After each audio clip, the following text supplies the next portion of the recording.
This is the coziest solo base in Rust, and here is how you build it. But first I'm going to take you guys on a quick little tour.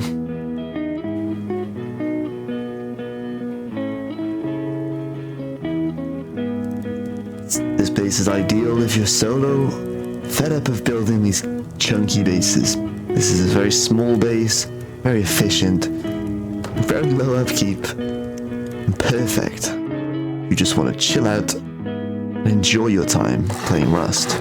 Starting off with the most expandable starter base I've ever used, these 3 triangles make the perfect suit for any base.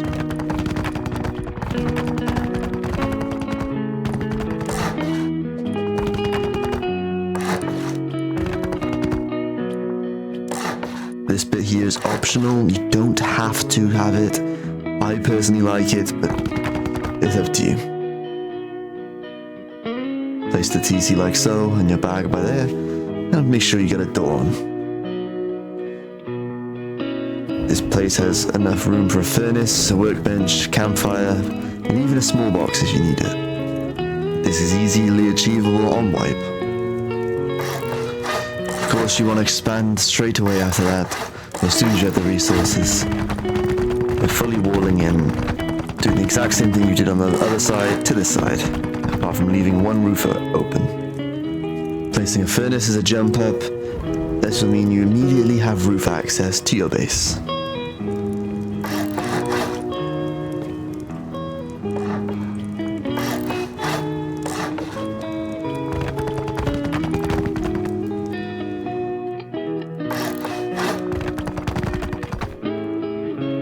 This completes stage 2 of the base. Heading back inside, we can now reorganize a few things to optimize your living space at the moment.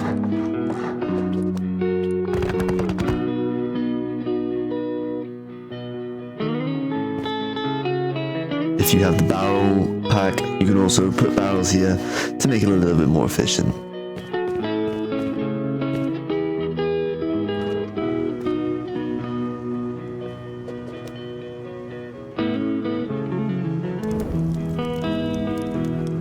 I forgot to say, you can place 3 furnaces here too, but for the sake of the tutorial, I'm just going to leave it at 1.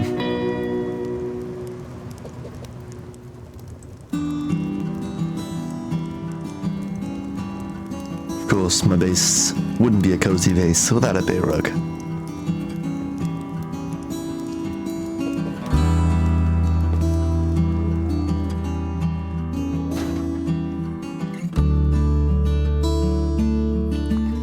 Heading back on up, we can now add some honeycomb to the outside. Honeycombing every single piece of the base so far, which would mean already your base will be standing strong at 8 rockets.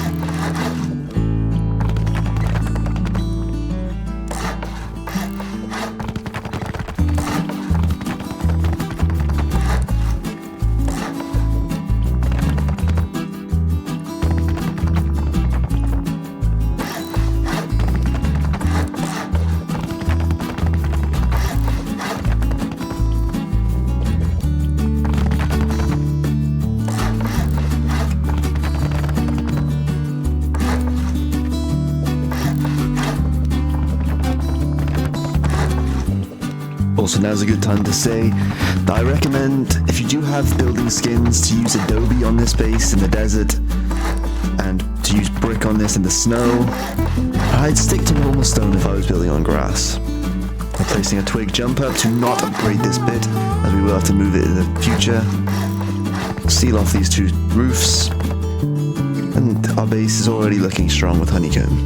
However, the roof does need to be built on.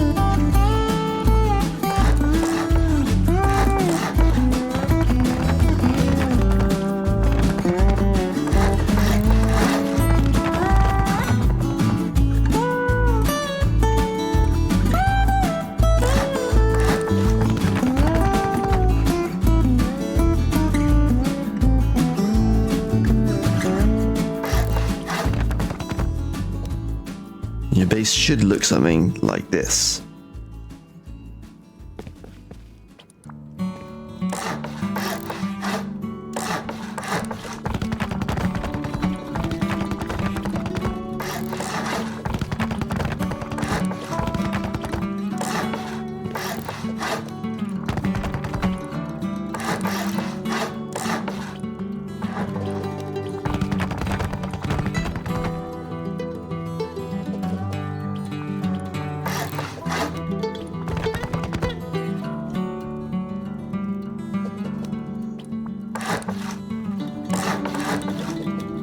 building another loot room so you can have more storage in your base.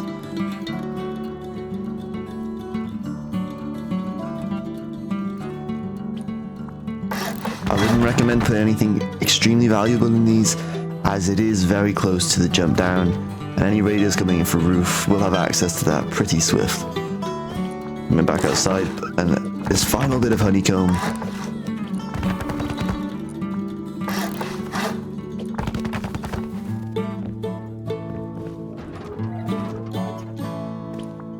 And this bit, you can either place a door for a vending machine, or you can just stick to a normal wall. And I put a door here for the sake of the tutorial, but like I said, your choice.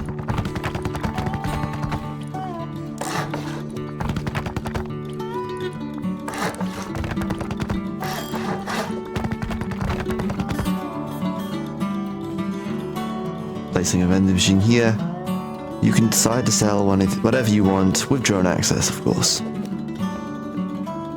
At this point, I'd recommend getting rid of all double doors and replacing them with garage doors.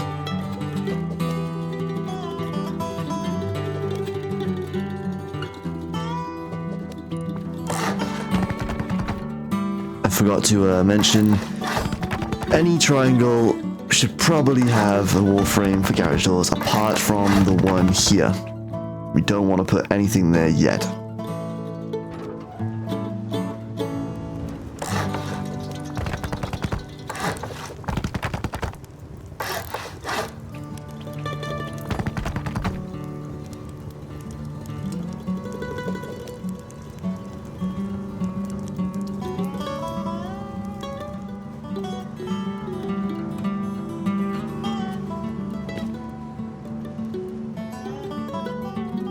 Now that the base is very secure, we can start placing down the cozy elements to this base. Placing a lantern on top of the repair bench adds a little bit of extra warmth to the base.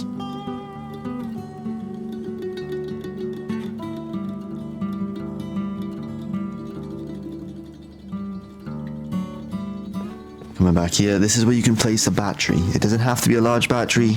I'd also recommend a medium-sized battery, maybe not a small one. But a large or medium battery to go in this slot here. Adding lanterns all around the base just gives it that extra bit of warmth.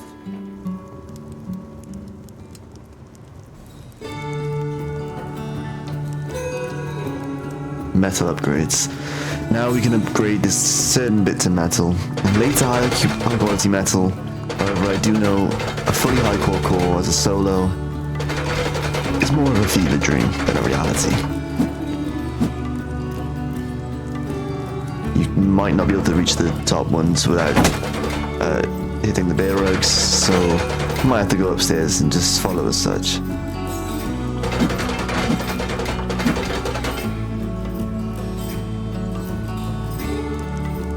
There we go. And the foundations, of course.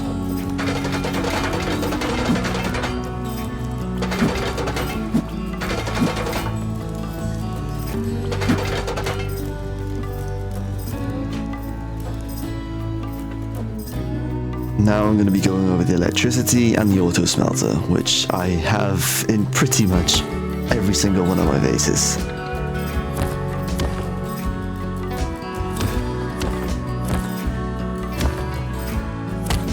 I'd recommend, if you really want that cozy base, to just spend that extra bit of time hiding all the wires, just to make it a bit better. By holding shift and scrolling, you can also rotate the curve of the wire to make it bend down as such, which can massively improve the way your base looks.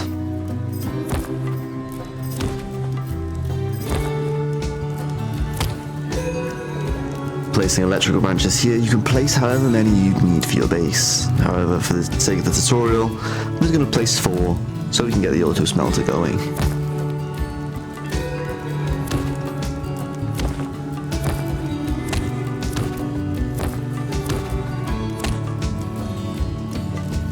Getting rid of the furnace, we can now decide to place our electrical furnaces, removing the bag so you can build up ahead and sealing it off with a triangle roof.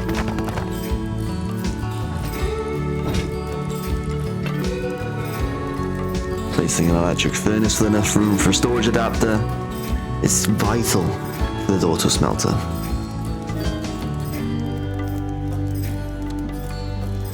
Try to get them in as much as you can, just in case it might affect the way you jump up, and connecting them as such. Place another on the box you'd like the thing to auto smelt from, and then connect the pipes as such. Try to tuck it in as neat as you can to avoid all the messiness that it can cause.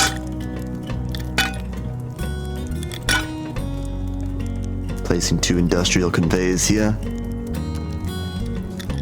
Make sure you get them in the right input and output slots, exactly as I'm doing in the tutorial.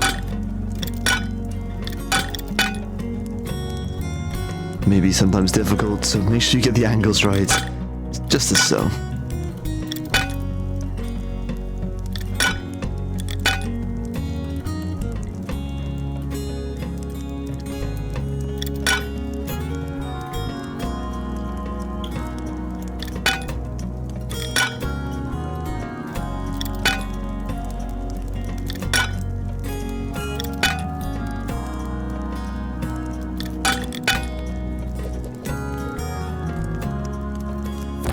Now connecting the wires as such to the following things.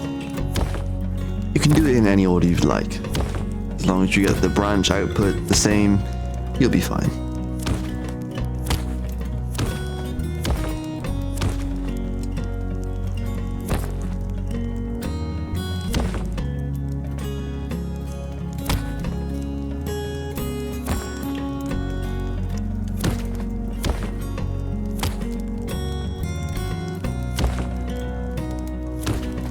Setting the first 3 electrical branches to branch out number 3, and the final one to branch out number 1, will allow the auto smelter to cook everything for you.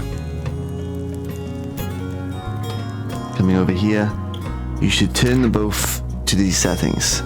For the top one, has all the ores you want to be smelting, and the bottom one, to all the cooked versions of the ores.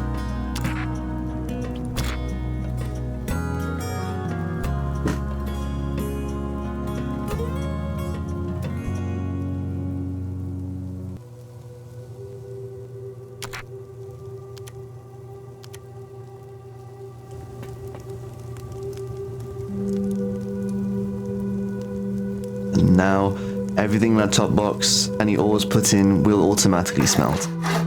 Coming back to the end, we need to do some final touches to get the base complete. To complete this base, just put 2 more bits of honeycomb on the outside, and your base is good to go.